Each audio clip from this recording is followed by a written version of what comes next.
I'm your host, Ryan Richards, residential loan officer and investor based out of New England.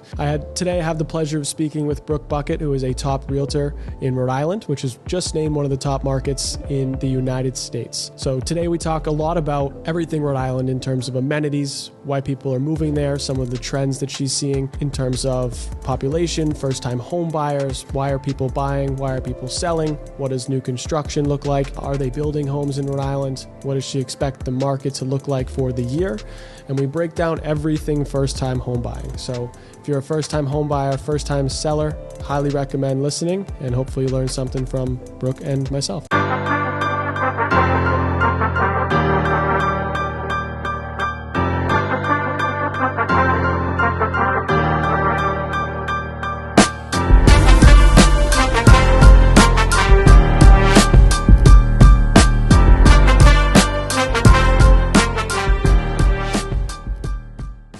I'd like to welcome Brooke Buckett to the podcast. Brooke, thanks for joining us today. Thanks for having me, Ryan. Brooke is a top realtor in Rhode Island, which was just named one of the top markets in all of the United States for the past few years in multiple different rankings. Brooke is a first-time homebuyer specialist and first-time listing specialist. So she takes a pride in education and guiding her clients and is an expert in the Rhode Island market. So before we dive into what you're seeing in the market, tell people listening a little bit about yourself and how you found yourself in real estate and where you are today. Sure thing. So my name is Brooke Buckett, as Ryan mentioned, and I've been a realtor for nearly 5 years now. I've been in the industry for over 10 years. And with that said, I am a Rhode Island native, so always had a passion for all things Rhode Island, love checking out Rhode Island, and it's kind of segued into my work as well. But kind of jumping back, so 2020, ended up graduating with my master's degree.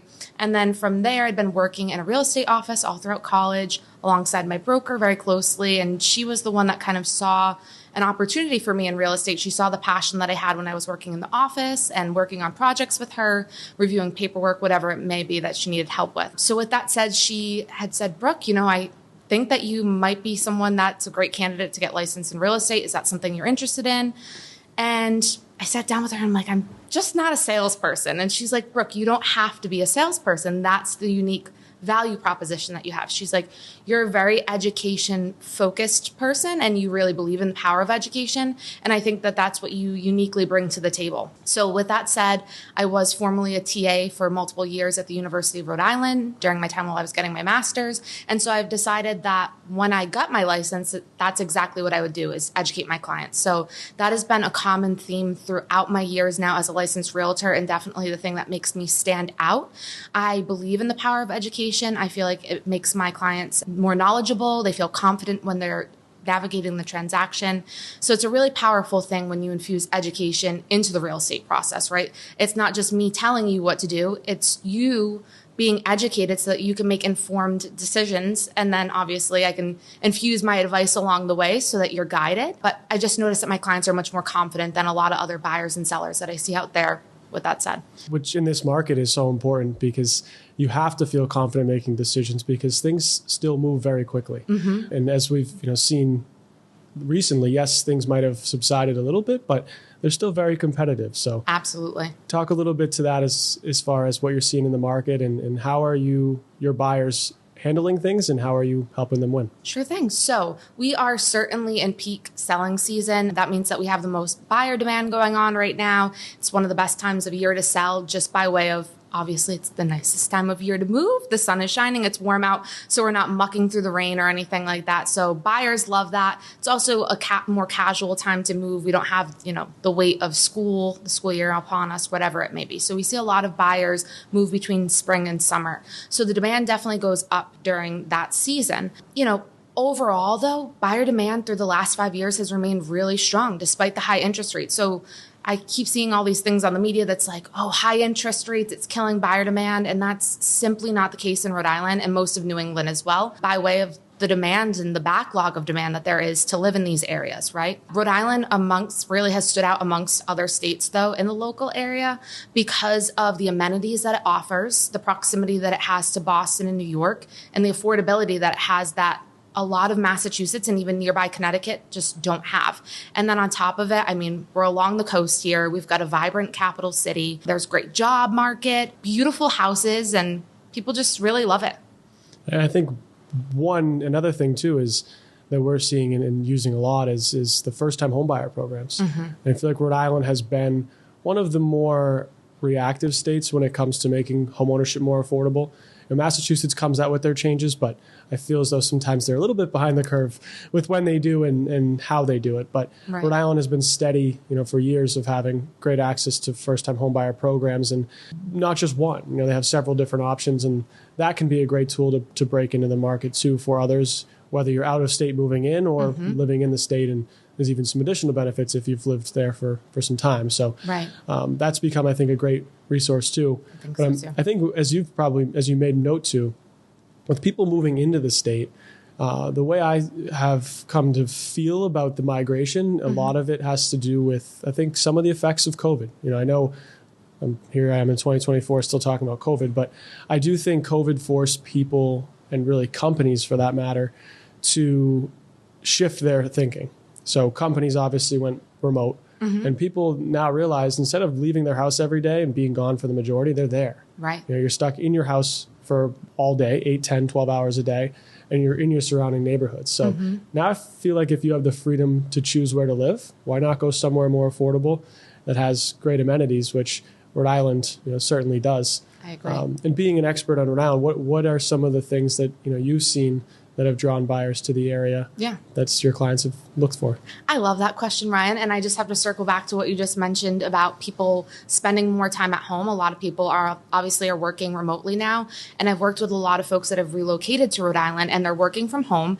And the biggest thing for them when they come to Rhode Island is they actually love the suburban feel that we have to offer, but with easy access to little town centers or even Providence. So I've welcomed a lot of my Boston buyers to East Providence, Rhode Island, for example. It's definitely like suburban with a slight touch of urban, I would say, which is quite neat. So there's like little strips that do have cafes, a couple storefronts and restaurants. And then if they want to hop in the car, it's 5-10 minutes from the actual city. But they're seeing their neighbors. They have a yard to go sit in. That's like the biggest thing that I hear. It's like, Brooke, I actually have outdoor space, and they're happy with a little patio that's like, a 5x5 patio, truly, because they've never had outdoor space. So I love that you mentioned that, because I do think that that's a big reason that people are migrating to this area.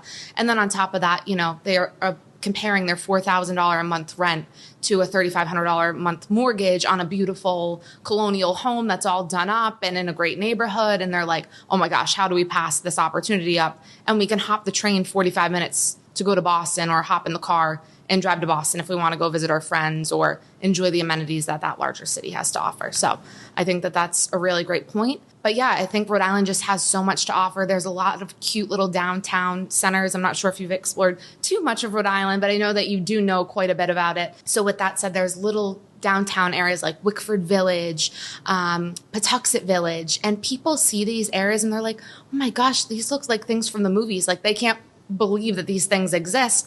And we're so lucky. Like I'm a Rhode Island native. I've been here my whole life. So I think I take it for granted sometimes, but I love going out with my buyers and it gets me all excited again. I even know these areas are great, but to see them light up when they see these little town centers that look like a Hallmark movie that are along the water, and there's boats coming in and families strolling and dogs out and people are sitting outside on the patio having a beer or walking with a coffee. It's just like, this is amazing. And I think that's the reason that people fall in love with Rhode Island. And then simultaneously, I think we have a big heart in Rhode Island, and you feel that. We're such a small state. It's a little over 1 million people here, and it's really easy to find community. And I think people are proud to be, from Rhode Island and live in Rhode Island. And when they come here, they come with purpose and they take pride in their neighborhoods. I'm noticing that more and more. People are banding together and really just making it an awesome place to live. And I think that's attracting more and more people.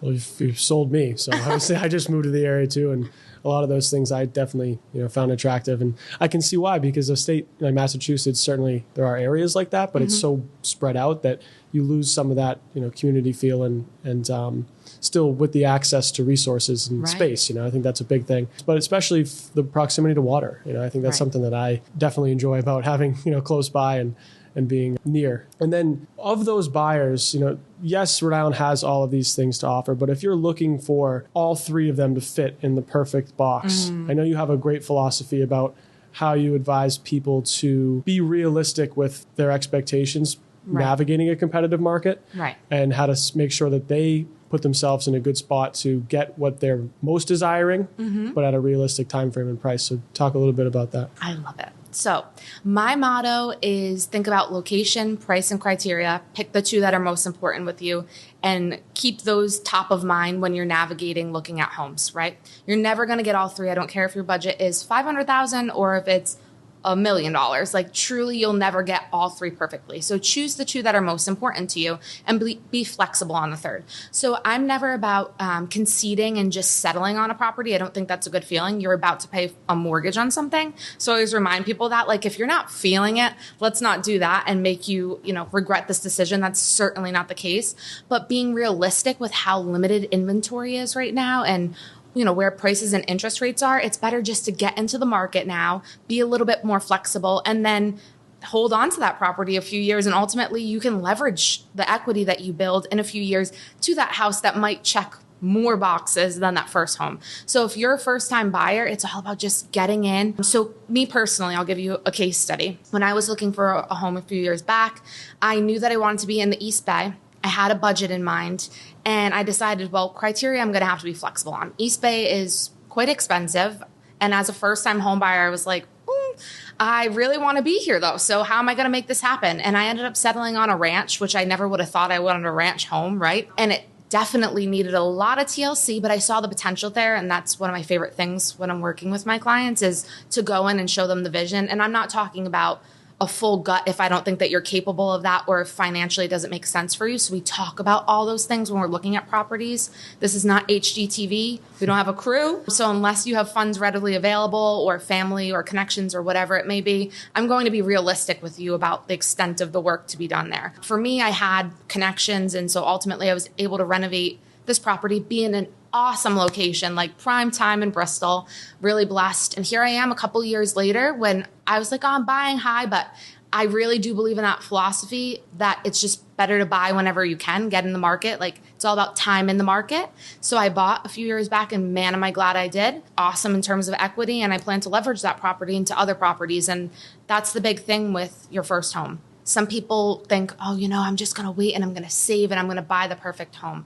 And it's like that first home, though, can be your stepping stone to get to that home. Exactly. And it only takes a couple years to be there, give it some love. It's exciting. It's still your first home. You're going to still love it, truly. Like that little ranch, I have a loving nickname for it. And I look back on it so fondly because it's getting me places. And I feel like being able to show my clients that same sort of magic by way of real estate and that wealth building is just amazing. So if I can give you any best piece of advice, it's for just, purchase that first home, be flexible with some of that, whether it's criteria, price point, location, whatever it may be, and just make it happen because it's all about time in the market. So, that's, one of the fundamentals of using real estate as a wealth builder. And I think sometimes people think when they're buying their primary residence that it's not a wealth building tool. Granted, that's not its full intention. Obviously, You're still paying the mortgage every month and it does incur costs versus produce income. But in the long run, if you're purchasing a house and making some improvements, that can still be a really advantageous stepping stone to your point.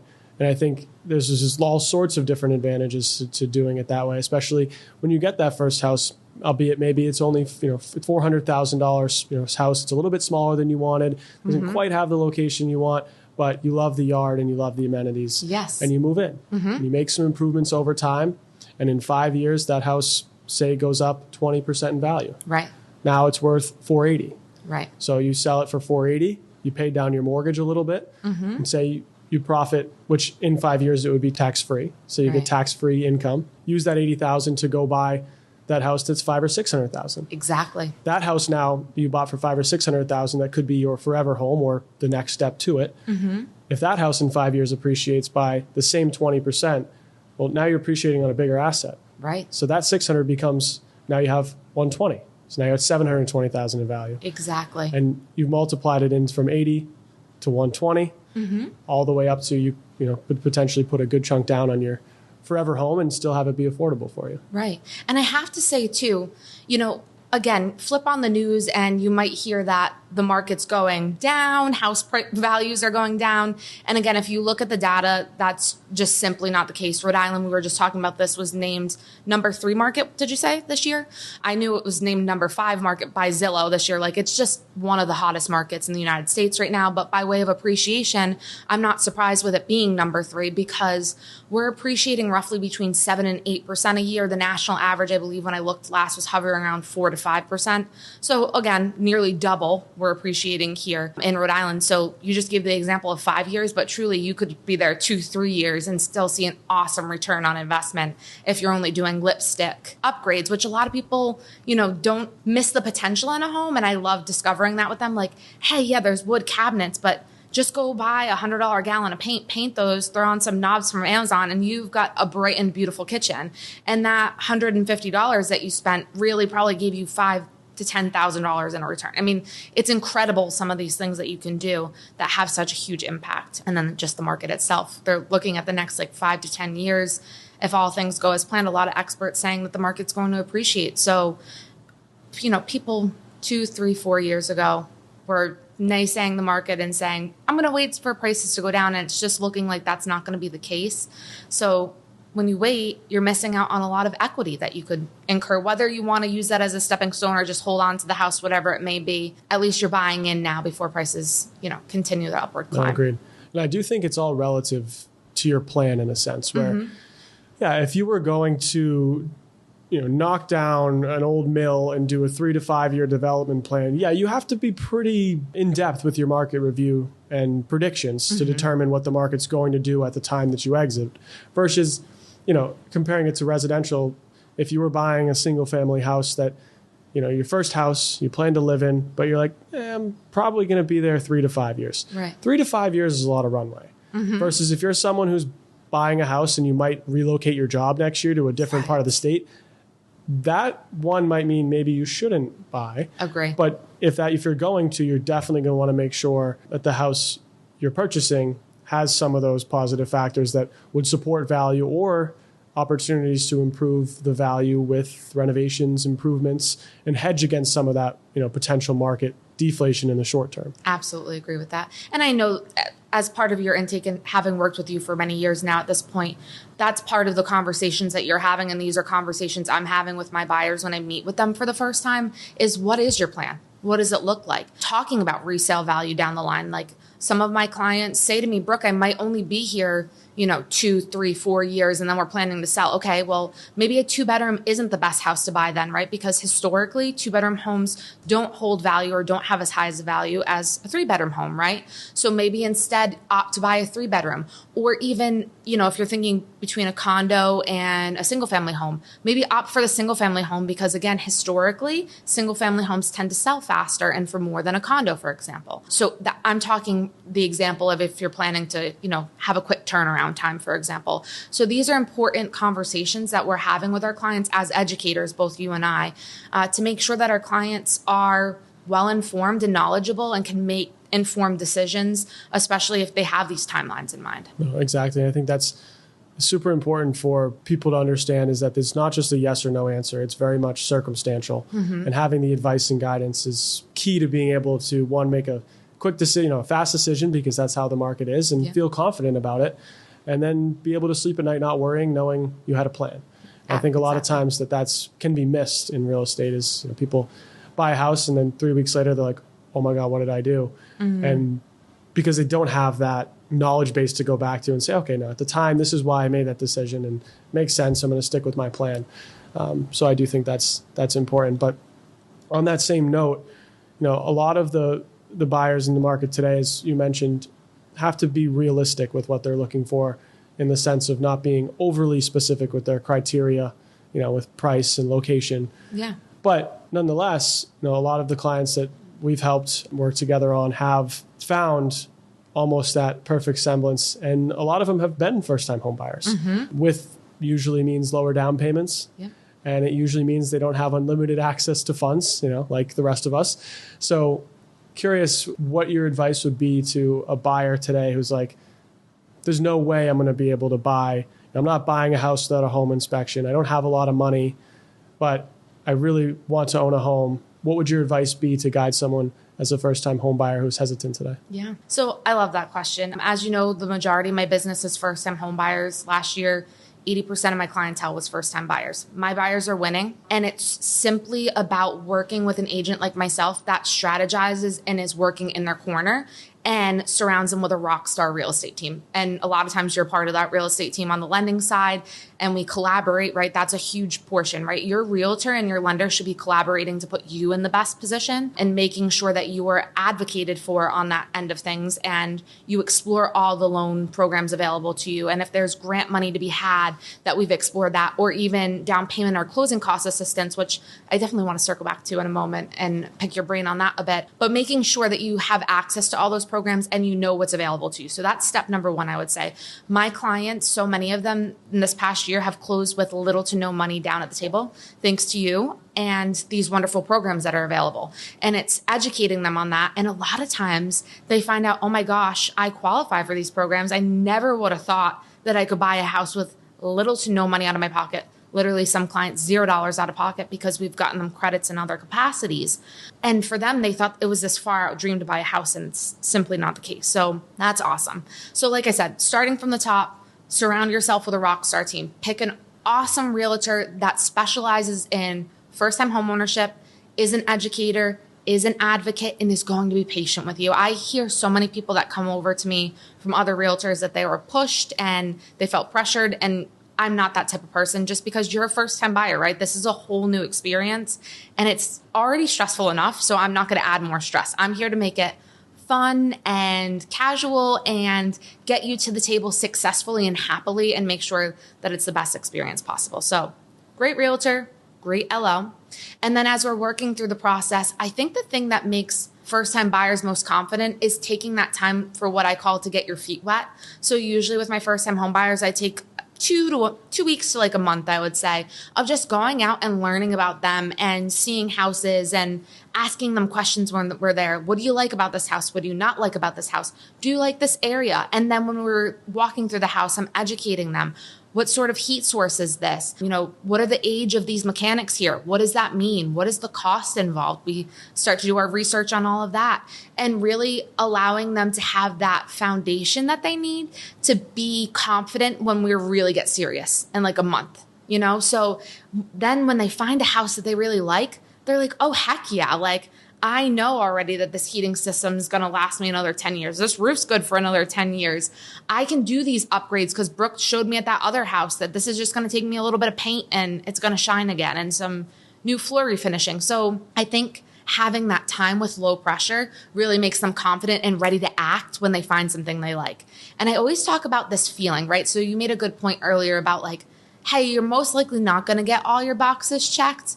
So what does that look like when you're out with a buyer? What that looks like is knowing, hey, I'm not going to get all my boxes checked, but knowing that when you find the house that's meant to be, it's just a feeling. And I watch all the light bulbs go off in my client's head when it's that meant to be house. It's unreal how it always just happens like that. But I tell them to watch out for this feeling. It's usually because the home checks a lot of the boxes, but sometimes it's just the vibe of the house and the location of it. And maybe it's got a really cute like landscaping. I don't know, but there's just something about it that just makes it. And I tell you that when that deal ends up working out when we're at the closing table, they're like, thank goodness it worked out on that one and not the other ones that I liked but didn't have this feeling, right? So that's super important. So say we put an offer in though, you find that house that lights you up and you're up against all these buyers and you're a first time buyer and you're like, oh shoot, like I only have 3.5% to put down right now or 3% to put down. Right? How am I going to stand out against people putting 20% down? Well, how you're going to stand out is so many other ways, right? Everybody thinks it's all about down payment, and that is important. And your financing and your loan type is important, right? So we always talk about that. But there's so many other things that go into crafting an awesome offer. So we can talk about inspections. And I have to brag that I've only had one client waive inspections, and they wanted to waive inspections. I never advised that. But is that me? Might have been you. But I never advised that. And I've been able to get these offers accepted without waiving home inspections, because if you you want a home inspection, I'm going to advocate and get your best interest met for you. But there's ways to get crafty with home inspections, okay? Same thing with appraisal. There's ways to get crafty with the language of an appraisal to make you stand out. And then there's other things that I like to call bonus things that I won't drop here, because if you want to learn what those bonus things are, I'd love to work with you. But there's definitely some little extras that I tell my buyers that they can put into their offer if they're interested, in order to really stand out from other sellers. And a lot of times it's actually pretty minor in the grand scheme of things. And they're like, oh, heck yeah. Like if that's going to tip the scale, I'm doing it. So that's great. And then last but not least, closing date. A lot of people don't realize how important it is to meet the seller's closing timeline. I know we worked on some deals where we've literally been able to close in what, like 2 weeks? 2 weeks, yeah. I mean, not every lender can do that. There's a lot of red tape sometimes, or just like slower systems. North Point's amazing. Shout out to North Point and Ryan Richards. But with that said, being able to meet those closing timelines is huge. So a lot of times I'll see if my client's able to do that, or if the seller needs to rent back from them. We talk about what a rent back looks like, put you in touch with an attorney so you can talk through all the intricate details and you're confident and comfortable with that. And then we offer that. So there's so many ways to get your offers accepted, but you need to sit with someone. Like, it usually takes me about an hour to go through crafting an offer with my buyers, because I'm making sure that we've done our research, that I'm giving you all the information, that we're talking about ways to make you stand out. I'm not going to rush you and be like, what do you think you should offer on the house? What do you think you should do for inspections? Oh no, like, we're going to talk through it all. And I think that that is the difference between working with someone like myself that strategizes and educates their clients so that their clients can be successful. No, absolutely. And I think that's, I mean, I couldn't reiterate it better than having you just say it, but I think that's such an important part. It's for the buyers, and really for, I think, everyone in the transaction in some sense, where the more that people get educated up front, the easier it becomes, of course, on the buyer, which is, in this case, the priority. But the rest of the transaction goes smoothly, because the lender's on the same page with the realtor, who's on the same page with the buyer, is on the same page with the attorney, and we're all pulling in the direction of our client, the buyer. So it just makes things move so much easier. And you know that the buyer feels confident because they've already taken the time to do those things. Right. And I think it's funny too, when you really start to strategize, which we do often when presenting offers, lender, realtors start to strategize with the buyer. Sometimes there'll be three-way phone calls. What can we do to help you win? Right. And a lot of times I think it comes back to education on even my part sometimes. Yes, I'm the loan officer, and typically it might be assumed in the market that the loan officer just writes the letters, if you will. But there's a lot of times where my conversations with sellers are informative. And it actually, realtor, not sellers necessarily, listing agents, and they actually take a different perspective on the financing, or the type of offer structure that we're going with, if we're doing something creative, appraisal gap, waiving appraisal, all sorts of different things. But especially around the down payment. I know you mentioned like the 3.5% down. Yes, down payment matters. I mean, it does in the grand scheme of things, because people perceive a larger down payment to mean more qualified. Right. But it doesn't. It's not the case. I've had buyers where they have to put 50% down just to qualify. So it doesn't matter the down payment. It's still all about really the approval that the letter's backed by. So that's what I try to inform and remind of agents as we're having these conversations, as I vouch for my buyers, is what are some of your things you like about the financing? What are some of the things you don't? Obviously, I'd pose it in a more eloquent way. But that being said, oftentimes it's a conversation, and that conversation leads to concerns on their side. Or maybe they reveal something about the offer that you weren't aware of. And I go back to you and say, hey, Brooke, by the way, they said this. And now you can go back and re-strategize. So we've had several scenarios where that happens, especially when there's FHA financing involved. It feels really, I would imagine, as a listing agent, it would feel good if you're concerned about, say, peeling paint, and the lender calls you right after they make an offer, and he says, oh, I'm calling on 123 Main Street. I just calling on behalf of my buyers. Want to speak a little bit about the due diligence we've done and talk about their financing. I noticed it's FHA. However, I've already looked at the property. I've looked at the listing photos. I've talked with the agent, and there's no concern for any of these potential items. I know there's a concern for peeling paint on the back shed, but worst comes to worst, my buyer's a contractor and he can handle it. Right. And if not, maybe North Point can help and be flexible with remediation or something like that. So helps to alleviate some of those concerns, especially when it becomes to first-time home buyers. Right. Because usually they're low down payment. Maybe they're in a program like FHA, which, for the sake of anyone listening, FHA is the most flexible loan program, top to bottom. So as long as the property doesn't have peeling paint or rotten wood, should pass with flying colors. Now, you're like, well, my property has peeling paint, it can't go FHA. Anything can go FHA. But what has to be done to get the property to be to FHA standards? Right. Grab a paintbrush, scrape and paint a shed, grab a piece of plywood, put it over some rotting wood, whatever the case may be.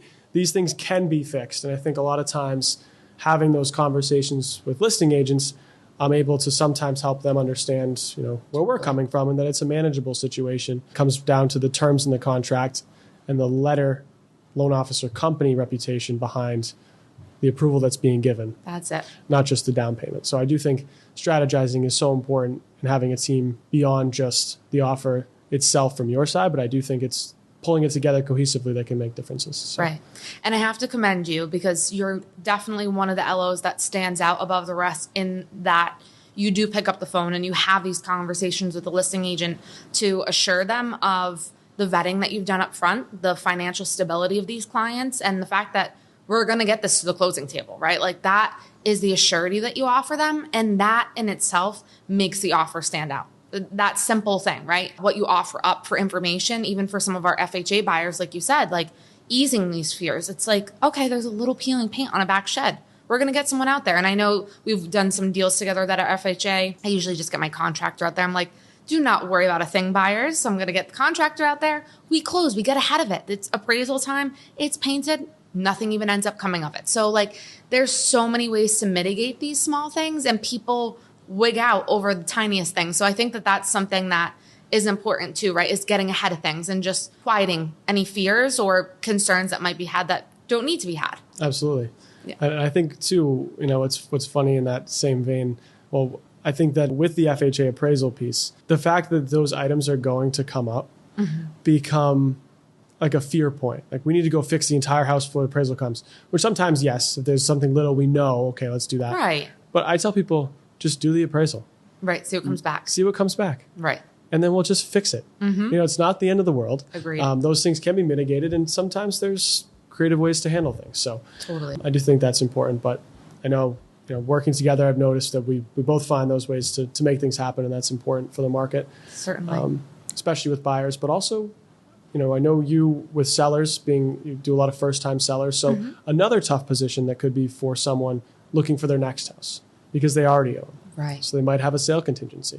So what is some advice you have around that topic? How do you help second-time buyers, first-time sellers navigate through that transition and deal with, what could be maybe not the most favorable offer on the table? Absolutely. So, it can be really trying and I think discouraging for some folks that do want to sell, but ultimately they're like, I need to buy simultaneously or really within a short period of time, right? So with that said, it's all about sitting down up front and making sure that we position and protect your interests when you're selling. So you could actually make your house subject to finding suitable housing. So what that means as a seller. So we go through, we prepare your home for sale. It's shining, tons of buyers through, we get a great offer on the table. We can make part of the contract that the sale of your property that you're selling is contingent upon you finding suitable housing. And you get X amount of days. And I've been very successful with my sellers with this contingency, right? And so say we get 45 days. We have 45 days to go get under contract on a new property. So you have to be ready to be diligent, right? We've got 45 days, which is actually quite a bit of time. If you're willing to get out there every weekend and look at houses, we most likely will have no issue at all. I can understand that obviously sometimes when you have, you put an offer in on another property and it is contingent upon the sale of your home, some sellers might be like, oh, well, that's a little bit of a risk. But if I can assure them, hey, we've got an awesome buyer on the other side. We've already gone through the inspection. Appraisal's underway. We're good on that. We're just waiting for their clear to close. Like we are rock solid on this end. And assure them that. And we make our offer stand out in other ways. Maybe we're more, competitive with our inspection or we stand out with our appraisal. And we're just the best offer all the way around to just have that you're hedging on that, they have to sell their house. By reassuring them the strength of that buyer on the other end is how I've had success, truly, right? It's just being transparent, communicative, keeping them updated as we move through the process. Additionally, I've had other buyers, sellers that are also then buyers, right? Find properties that have been sitting for a little while. So then they're the only offer. And of course, like a seller is going to bite at that, right? So there's a few different ways to maneuver. And then I've had other first-time sellers that say, Brooke, hey, I can have an awesome return on my property right now. I want to cash out on the equity, find a short-term rental, or move in with family. Then I don't have a housing contingency anymore, and I can just buy free and clear. And then we get out and find them something within the span of a couple months. So that's another way to expertly maneuver that. And there's all different ways, but first step is always sitting down and us just coming up with a game plan and the thing that makes most sense for you. I have a plethora of options available, but I need to know what your circumstances look like. So I just gave you a high level view of what that could look like, a couple of different instances, because a lot of people just don't think it's possible, and it certainly is possible. But what that looks like for you is going to be unique based on your goals and, you know, what your living arrangement looks like and what we can make happen for you. No, that's great. I think that's definitely a hesitancy point for first-time sellers, is they're worried about, you know, am I going to find a place, or how am I going to manage this? No one's going to want to take my offer because I have a contingency, and we've had great success in that category too. But on the topic of selling, you know, I know this current market is still very competitive, but how do you, if you're willing to make predictions, how do you see this year continuing with the real estate market in Rhode Island? You know, obviously, no one has a crystal ball. You know, it's hard to tell what's going to happen in future years. But throughout this year, I mean, what things are you watching as temperature checks? You know, are you watching new builds? You know, how many new construction projects are being put up? Are you watching stress in the market? You know, do you think stress is going to be a catalyst, whether it's affordability for closures? Are you watching something on that side of things? Or what key metrics are you watching for the year? And moreover, what do you expect to see for the rest of 2024? Yeah, so I would say in the last couple of years, just with the view of the market, I feel like Rhode Island's market's almost got hotter than it was even a few years back. Obviously, interest rates have risen, so you should see, you know, a decrease in that, but that's just because of the appreciation we're having and the influx truly in the last 2 years, I would say, of relocation buyers because of the affordability challenge in nearby Massachusetts. I just predict that the market will remain strong, right? I don't see this coming down. I'm not getting any sort of, you get subtle shifts in the market, right? Like when I'm out showing with my buyers, if I'm not seeing as many buyers at an open house, or if I'm hearing, you know, other agents in my office say, "Oh, I didn't get as many offers as expected." There's things that make you go, are things shifting? Or when I have a listing, if I don't get the open house turnout that I expected, or the number of offers, that usually makes me wonder like what's happening in the market. But I think people are starting to adjust to the interest rates where they're at today. It's becoming more normal. You know, they are elevated at that like 7%, but it's becoming more normal, right? We were supposed to see these cuts that we haven't seen. So people are kind of like, hey, if I don't bite the bullet now, I'm just going to keep waiting this out and prices are going up. So do I buy in now while prices haven't risen, or do I wait for those interest rates to come down? But I think people are normalizing to that. So with all that said, the pent-up demand, the interest rates kind of normalizing or being normalized by people, that big push into Rhode Island just for affordability reasons and the other reasons I named at the beginning are definitely allowing the Rhode Island market, I think, to stay stable and continue to grow. So I foresee a good year ahead of us simply by way of this. We're in peak season, as I opened up with. June through September tends to be the high point for the selling season. But I have to say, the last 2 years, fall and winter have still been really strong seasons for me in terms of listings and then also buyer demand. And when I have those listings, still a really good number of offers coming through, which historically is not what would be the case. Those were always your time to find a deal, which deals still are had during those seasons, you know, in comparison to like spring or summer. But nevertheless, they're still staying strong, which is an indicator to me overall that the market is still staying very, very strong. So I think all good things on that end for Rhode Island. Yeah, well, I definitely believe the same. I feel like in the New England area, especially Rhode Island and surrounding Massachusetts, you know, New Hampshire to some degree, but I think every state's obviously different. But I'd say we're in Rhode Island and general Massachusetts area. When you compare what you see on the news as far as number of homes being built, days on market, you look at average, you know, list price to offer price, you'll see a different scenario here in New England. Right. And as you mentioned, there was an article put out recently that looked at the top 10 U.S. cities in the United States based on appreciation over time since 2019. And Providence, Boston, and Hartford, Connecticut were all in the top 10. Oh, yeah. So what that tells me, one, this is a desirable place to be. And there are certainly a lot of, you could of course name a million reasons why you'd want to be within those areas. But I also think part of the reason is almost forced in the sense that there's not as much land in a lot of these communities to build. Yes, there's a lot of new construction, don't get me wrong, but looking at places like Texas, I have family friends who are in Texas. I've watched the market from afar, and the amount of land and access to flexible zoning that's out there comparative to this area, I think is a part of the reason we're not seeing necessarily that decline. Right. Is you can build 1,000, 10,000 homes in Florida or in a place like Texas, one, because there's land, there's more flexible zoning, and then there tends to be, I guess, cheaper cost because you're at economies of scale. So you can start to really, for builders, that can be more advantageous than in Massachusetts, Rhode Island, you might build, if you're lucky, a 10 unit subdivision. Right. So there's definitely those factors in those other areas that I think up here, I'm curious what your perspective is, being more in the market than I am in terms of on boots on the ground. But are you seeing as much new construction or exponentially more new construction in Rhode Island? And do you foresee that at all posing a risk to the market, or do you just think it might shift a few more buyers that way? I'm curious to hear what you think. Brian, you just hit the nail on the head, truly. Like, in talking about part of what is driving our market and what's allowing prices to stay where they're at and not dip is the lack of inventory, right? It's simple supply and demand here. So we've got a lot of pent up demands, not enough inventory. They are trying to fill the inventory, right, and build it up by way of new construction. But Rhode Island's version of that is condos, right? Because of the scarcity of land.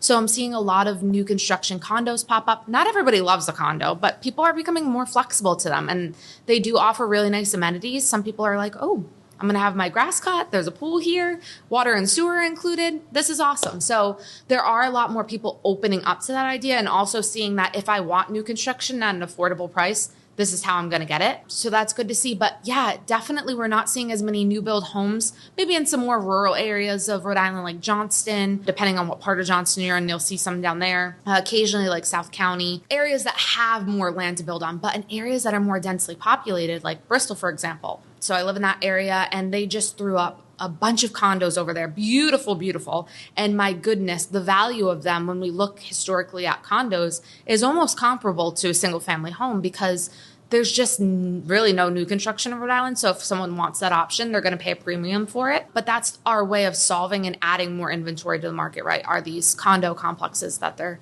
opening up there. And as you referenced, the condo complexes, I'm sure, still different where the unit count is much lower. Like there might be a lot of widespread new construction, right? But I would imagine, I know the complex you're referencing in Bristol is probably 15, 20 individual units. Or you might see a one-off new construction build where someone subdivided the land, built one house, maybe two houses.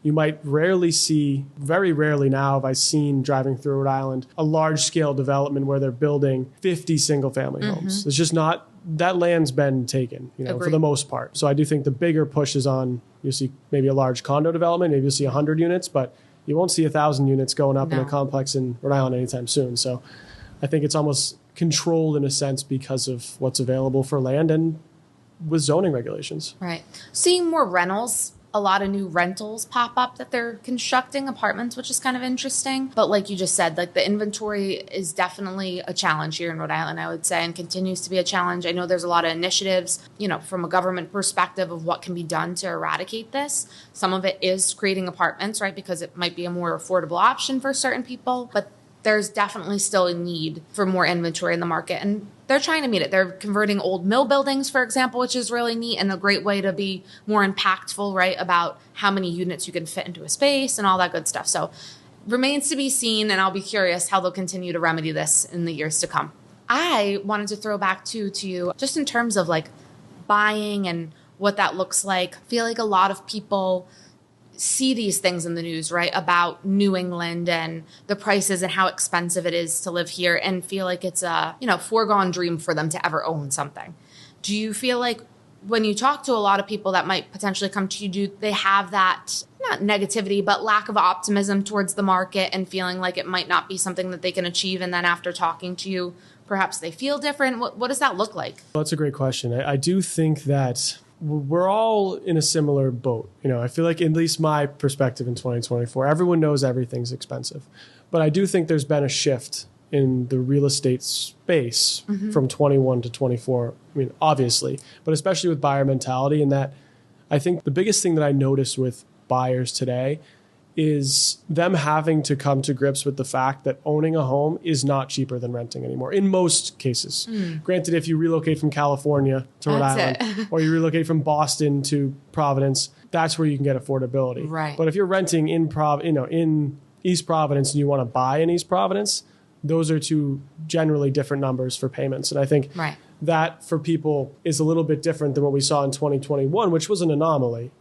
Buying a house isn't supposed to be cheaper than renting, unless you're leveraging, multifamily, and obviously that's a whole nother topic there. But I do think that's something that people are starting to get their mind around, and for that to be an option they go with, it has to be something they really want. Absolutely, you're gonna have to really be motivated, and I do think that's also what's, in a sense, adding to the demand in the market, is that the people who are out looking are motivated for the most part. I don't have really many clients who are casually looking unless they're already own a home. But if you're jumping in the market, you can't casually look. And you have to be ready to pull the trigger, and that means you really want a house. So you're okay with the budget and the payment. And I do think that's definitely the perspective shift I'm seeing.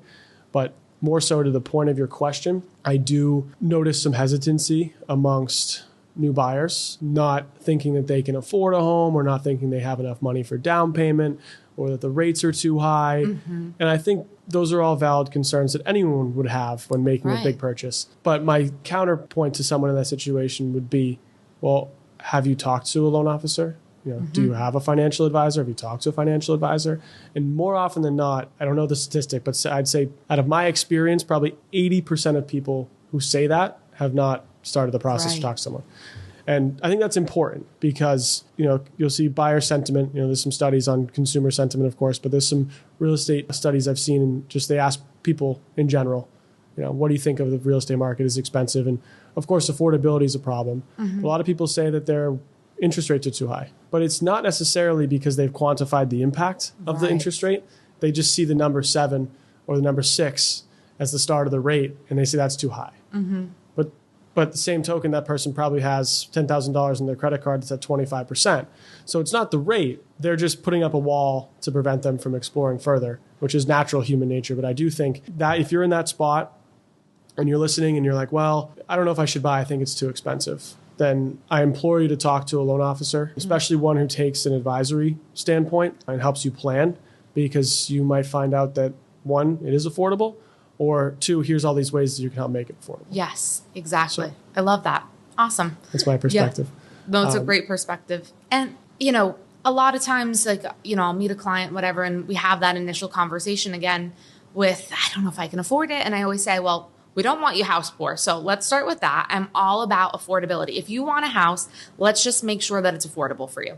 And what's the best first way to explore that is talking to a lender, right? So sometimes people are like, oh, I don't want to talk to a lender. It's committal. And it's like, it's not committal. That's how you start exploring that, rather than just playing on Zillow's mortgage calculator and hoping that you can, equate your own numbers. You don't know what interest rate that you're going to get, right? That's all based on your financial profile, and Zillow doesn't know what your financial profile looks like. So this is the importance of sitting down with a lender. And it doesn't mean that because you talk to a lender, you have to buy a house, right? It's about getting that advisory aspect of it and learning if it is affordable for you and if it makes sense for you. And if not, okay, awesome. But you explore it and you can put it to rest, rather than being like, I would really like to do that, but I'm not sure that I can. And I think that the cost beyond just seeing the interest rate and the pricing, a lot of people are off put by what they need for a down payment and closing costs.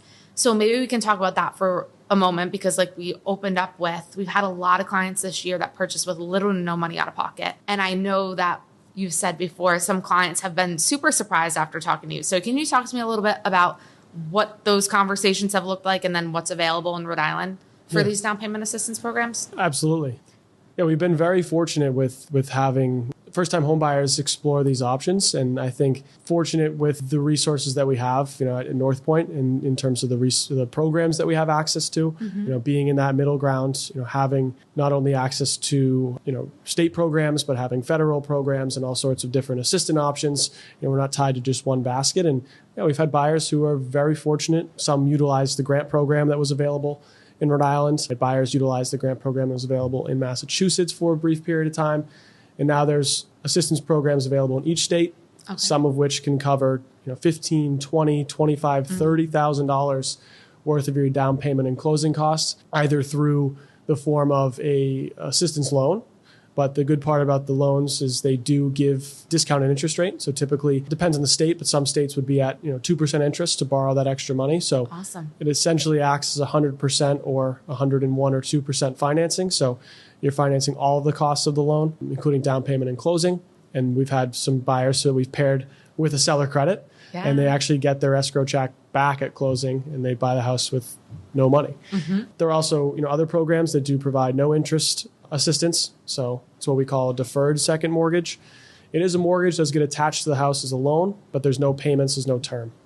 So the loan just becomes due upon sale or refinance. So at that point, you'd have to pay it back. But while you live in the house, there's no interest, no payments. And the benefit is you have no down payment, no closing costs. Yeah. So a lot of great resources out there. Highly recommend talking to a lender who specializes in that field, because those programs tend to be fairly intricate and involved, not only in the sense of qualification and just quirks in terms of things to watch out for that you could trip on, but not every lender keeps those in-house. So you might have to go to utilize a different third party to actually close the loan, which could put you in a disadvantage not having control of the process and could cause hiccups down the line, or they could have missed it entirely up front to see that you were eligible. So absolutely. Highly recommend. Yeah. So it was such a pleasure having you on today, Brooke. But before we close things out, I have to ask these questions so that the viewers and listeners can get your take on your top 3 favorite spots to eat in Rhode Island, top 3 favorite restaurants. If you follow Brooke on Instagram, you know that she explores all of Rhode Island through food, and her recommendations that I can say I've personally taken have all been excellent. So I'd love to ask, what 3 restaurants in Rhode Island should people explore if they're in the area?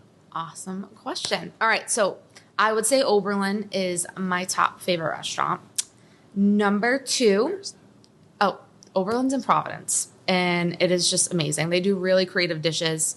It's a must if you like fine dining meets interesting cuisine. So highly recommend, and good cocktails too.